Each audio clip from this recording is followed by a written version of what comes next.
Hi everyone, my name is Richard Wilkinson and this is my research project defense. And my research question was what was like to live in a textile mill village and work at a textile mill in the South. And I focused on the Pepperell Mill Company in Opelika, Alabama. And they built a mill there in 1925. And I focused on that one because ever since it opened up till when it closed in 2006, I have family members who worked in there. My mom did, my aunt, my grandparents, at least for a little bit. Some retired, some stopped after a year or two and went on to do other things. But I wanted to learn more about life for them. But I also wanted to add to the conversation about what it was like to be a mill worker. And there's a lot of articles like Rethinking Paternalism and Cotton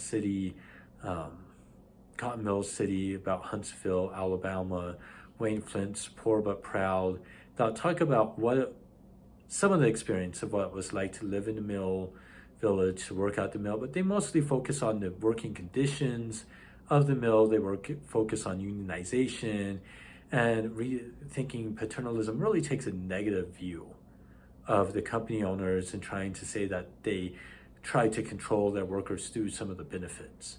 Now, these benefits that the workers had are some of the same benefits we have. At least at Pepperell in Opelika, they would have a retirement plan, pension, they get bonuses on the 4th of July, things that workers or employees today do to try to keep workers happy, stay with them. Some of the other things that the mill companies would do is their villages were very cheap, the houses in them.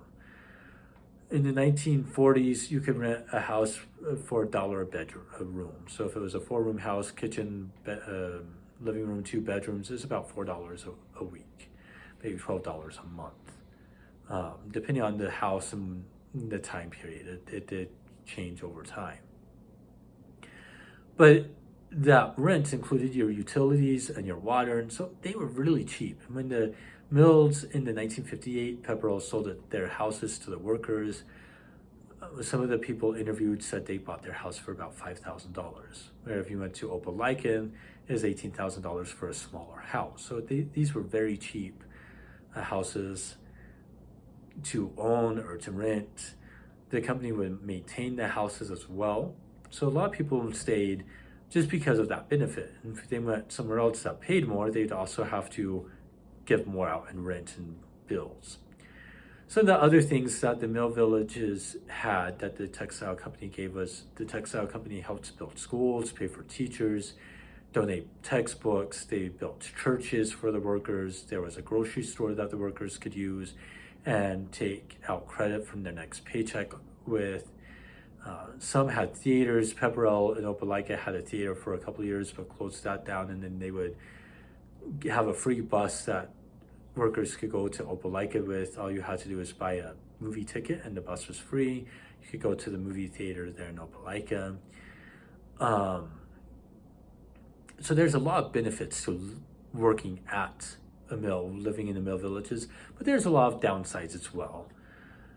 There is a real sense of community there at the mill village, which was one reason why people didn't want to live, but some people didn't like the mill village.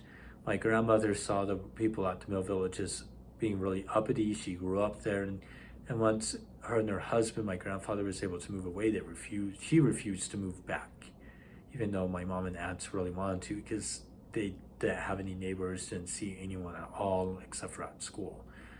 But the mill village, you'd have hundreds of kids and have friends. The relationship between the mill village and the townspeople was also rocky, especially in the beginning. The mill workers were called lint heads, cotton mill trash.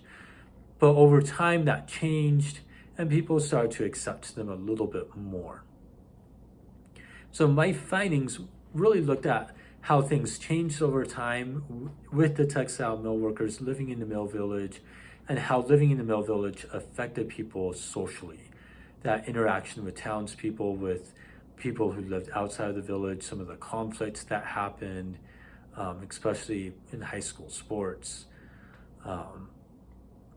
The townspeople and mill workers didn't get along really well, but by the 1960s, the whole white trash, lint heads, name calling had stopped and people started getting along better. And we see that the mill workers really enjoyed working and living in the mill. And it was a good job for them, in their opinion. Thank you for listening and have a great day.